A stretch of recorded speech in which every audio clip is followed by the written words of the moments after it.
اللہ کے رسول نے فرمایا ہے کہ رشوت نہ دو نہ لو، اور الراشی والمرتشی فی النار، رشوت لینے والا اور دینے والا دونوں جہنم میں جائیں گے۔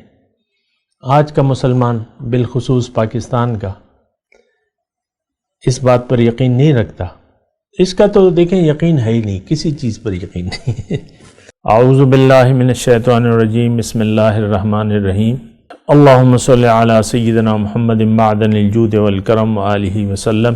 سامعین و ناظرین اکرام، السلام علیکم ورحمۃ اللہ وبرکاتہ۔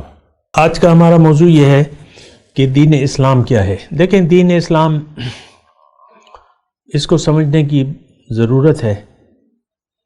حقیقت یہ ہے کہ دین اسلام کے متعلق، اس کی حقیقت کے متعلق نہ ہم جانتے ہیں نہ ہم جاننا چاہتے ہیں، کیونکہ دین اسلام کا تعلق جو ہے ہمارے باطن سے ہے، باطنی کامیابی سے ہے، جبکہ ہمیں اپنے باطن پر نہ یقین ہے اور نہ ہم یقین رکھنا چاہتے ہیں، اور نہ اس کی کوئی ہم ضرورت محسوس کرتے ہیں، وہ ایک الگ مسئلہ ہے۔ تو بہرحال دین اسلام دیکھیں، میں نے آپ کو گزشتہ نشست میں بتایا تھا کہ دین جو ہے وہ دراصل ایک ضابطۂ حیات ہے، طرز زندگی آپ کہہ لیں، وے آف لائف۔ اب سوال یہ ہے کہ اس کی ضرورت کیا ہے، یہ بڑا اہم سوال ہے کہ، اور یہ بھی میں آپ کو بتا دوں کہ قرآن ہدایت ہے، اور یہ ہدایت زندگی گزارنے کے طریقہ کار کے مطابق ہے کہ تم اے انسان، یعنی اس میں انسان کو، بالخصوص مسلمان کو، اللہ تعالیٰ نے ہدایت دی ہے کہ تم یہ کام کرو اور ان کاموں سے بچو۔ کچھ کاموں کے کرنے کا حکم دیا ہے جس کو لازم قرار دے دیا ہے، کچھ کام ایسے ہیں جو حرام ہیں، ناجائز ہیں، نہیں کرنا چاہیے، اس سے رکنے کا حکم دیا ہے۔ پھر اللہ تعالیٰ نے واضح طور پہ قرآن کی آیت ہے، ما آتاکم الرسول فخذوہ وما نہاکم عنہ فانتہوا، جو تمہیں رسول دے دے، یعنی جن کاموں کی ہدایت کرے اس کو تو کرو، اور جن سے روکے اس سے رک جاؤ۔ آج ہمارے ساتھ یہ مسئلہ ہے کہ ہمیں رسول صلی اللہ علیہ وسلم کی ارشادات کی نہ تو اس پر کوئی یقین ہے، اور نہ ہم اس پہ عمل کرنے کی ضرورت محسوس کرتے ہیں۔ عام طور پہ آپ دیکھ لیں، مثال کے طور پہ اللہ کے رسول نے فرمایا ہے کہ رشوت نہ دو نہ لو، اور الراشی والمرتشی فی النار، رشوت لینے والا اور دینے والا دونوں جہنم میں جائیں گے۔ آج کا مسلمان بالخصوص پاکستان کا اس بات پر یقین نہیں رکھتا۔ اس کا تو دیکھیں یقین ہے ہی نہیں، کسی چیز پر یقین نہیں۔ مسئلہ یہ ہے کہ ہمارا تو کسی چیز پر یقین نہیں ہے، اور یقین کی بات ہوتی ہے، شروع ہوتی ہے آپ کا اپنے اوپر یقین۔ ہمارا تو اپنے اوپر بھی یقین نہیں ہے، ہم تو ظاہری، یعنی مکان، جس مکان میں ہم رہ رہے ہیں اس کو ہم نے حقیقت قرار دے دیا ہے۔ آپ کی ساری سوچیں، ساری امیدیں، ساری تمنائیں، ساری پریشانیاں ظاہر کے بارے میں، بات ختم ہو جاتی ہے۔ انسان ظاہر کی سوچتا ہے اور ظاہر ہی کے لیے جیتا ہے، اور ظاہر کی سوچ لیے یہ مر جاتا ہے، بات ختم ہو جاتی ہے۔ اور یہ عام و خاص کا مسئلہ ہے، جو میں آپ کو بات کہہ رہا ہوں نا، یہ عام اور خاص، ہم سب لوگ اسی دھوکے میں آ گئے ہیں، ظاہر کے دھوکے میں۔ اور اللہ تعالیٰ نے ہمارے لیے قرآن میں فرمایا ہے کہ وَغَرَّتْهُمُ الْحَيَاةُ الدُّنْيَا، یہ آج کا مسلمان جو ہے ظاہر کے دھوکے میں آ گیا ہے۔ جب ظاہر کا دھوکہ انسان کو لگ جائے تو پھر یہ ہوتا ہے کہ دین سے ایک کھیل تماشا بنا لیا جاتا ہے۔ وَذَرِ الَّذِينَ اتَّخَذُوا دِينَهُمْ لَعِبًا وَلَعِبًا وَغَرَّتْهُمُ الْحَيَاةُ الدُّنْيَا، تم چھوڑ دو اے اللہ کی طرف بلانے والے ان لوگوں سے کنارہ کشی اختیار کر لو جنہوں نے اپنے دین کو کھیل تماشا بنا لیا ہے اور یہ دنیا کے زندگی کے دھوکے میں پڑ گئے ہیں، وغرتہم الحیات الدنیا۔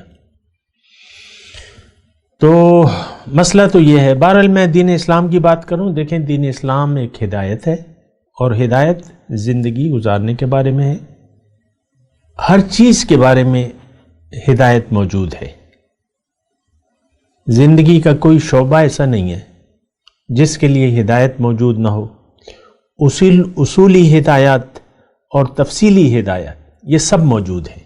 فقہ کیا ہے کہ جو بات قرآن میں وضاحت سے نہیں ہے، جو بات حدیث میں نہیں ہے وضاحت سے، مزید تفصیل طلب ہے تو وہ فقہ ہے۔ تو فقہ بھی مطلب ہمارے دین کی ایک ضرورت ہے، فقاہت، لیتفقہوا فی الدین، دین میں فقاہت ضروری ہے۔ بہرحال اس کی میں بحث میں نہیں جا رہا، میں آپ کو دین اسلام کی بات کر رہا ہوں۔ دین اسلام کیا ہے؟ دیکھیں میں نے آپ کو بتایا کہ دین اسلام ایک وے آف لائف ہے۔ اب سوال یہ ہے کہ اس کی ضرورت آخر کیا ہے؟ جب کہ انسان اپنی مرضی سے زندگی گزار رہا ہے اور گزار سکتا ہے تو پھر دین اسلام کی کیا ضرورت ہے؟ ایک سوال یہ پیدا ہوتا ہے۔ کیوں کہ آج کا جو 8 ارب دنیا کا انسان ہے، یہ سب لوگ اپنی مرضی زندگی جی رہے ہیں، اکثریت اس میں نقصان میں جا رہی ہے۔ اللہ تعالیٰ فرما رہے ہیں والعصر ان الانسان لفی خسر، تو اکثریت نقصان میں جا رہی ہے۔ کیوں کہ وہ اپنی مرضی جی رہی ہے۔ جو لوگ اپنی مرضی نہیں جی رہے وہ ایمان والے ہیں، وہ نقصان سے بچ جائیں گے۔ سورہ عصر کا مضمون ہے۔ بہرحال دین اسلام، دین ہدایت زندگی کی، اخلاق، آپ نے زندگی کیسے گزارنی ہے، کیا کرنا ہے کیا نہیں کرنا، اس کی ضرورت کیا ہے۔ دیکھیں دراصل دین اسلام جو ہے تو یہ اللہ کی مرضی ہے انسان کے لیے۔ اب اللہ کی مرضی کی ضرورت کیا ہے؟ دیکھیں اللہ تعالیٰ نے ہمیں پیدا کیا ہے ایک خاص مقصد کے لیے، اور وہ مقصد دنیا نہیں ہے، ہمیں اللہ تعالیٰ نے اخروی کامیابی کے لیے بنایا ہے۔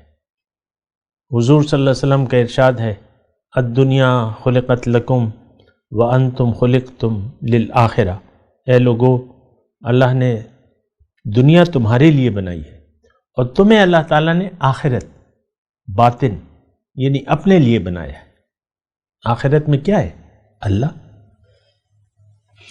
تو اللہ تعالیٰ نے چونکہ انسان کو اپنے لیے بنایا ہے اور اس میں کامیابی کے لیے اللہ تعالیٰ نے ایک بہت آسان طریقہ مقرر کر دیا ہے۔ تھوڑی توجہ، وہ طریقہ کیا ہے؟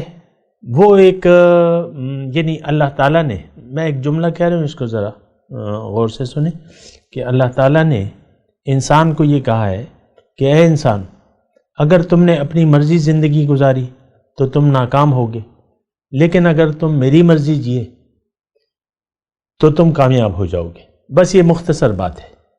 دین اسلام کیا ہے؟ یہ اللہ کی مرضی ہے، اللہ کی رضا ہے۔ اللہ نے ہمیں ایک ضابط حیات بتایا ہے۔ جب پہلا انسان آ رہا تھا اس کو اللہ تعالیٰ نے کہا اہبطوا منہا فإما یأتینکم منی ھدی فمن تبع ھدایا فلا خوف علیہم ولا هم یحزنون، اترو یہاں سے، اے انسان، پہلے انسان، تمہیں دنیا میں بتاؤں گا کہ زندگی کیسے گزارو۔ جن لوگوں نے ان ہدایات کے مطابق زندگی گزاری وہ کامیاب ہوں گے، جنہوں نے ان ہدایات کے خلاف زندگی گزاری وہ ناکام ہوں گے، وہ اصحاب النار ہیں، آگ جہنم میں جائیں گے۔ تو دیکھیں غلط فہمی کی ضرورت نہیں ہے، دین ہماری ضرورت ہے، اللہ کی رضا کی مرضی سے، اللہ کی مرضی سے جینا ہماری ضرورت ہے، اور اس کے یہ ہماری خوراک ہے۔ اس کے بغیر انسان مر جائے گا، جہنم میں جائے گا۔ اللہ کی مرضی کو نظر انداز کر کے جینا اپنے آپ کو جہنم میں تیار کرنے کے مترادف ہے۔ اگر آپ اپنی مرضی جی رہے ہیں آپ جنت نہیں جا سکتے، اور اگر آپ نے اللہ کی مرضی کے سامنے سر جھکا دیا ہے تو آپ جنتی ہیں۔ بلا من اسلم وجہہ للہ وہو محسن فلہ اجرہ عند ربہ ولا خوف علیہم ولا ہم یحزنون۔ اللہ نے واضح طور پہ فرما دیا کہ جس نے میری مرضی کے سامنے سر جھکا دیا اس کے لیے بس جنت ہے، فلا خوف، کوئی خوف اور غم نہیں ہے، لیکن باقی لوگ جو ہیں وہ پھر جہنم میں جائیں گے۔ بات کرتے ہیں ایک وقفے کے بعد۔ وآخر دعوانا ان الحمد للہ رب العالمین۔ مولاي صل وسلم دائما ابدا على حبيبك خير الخلق كلهم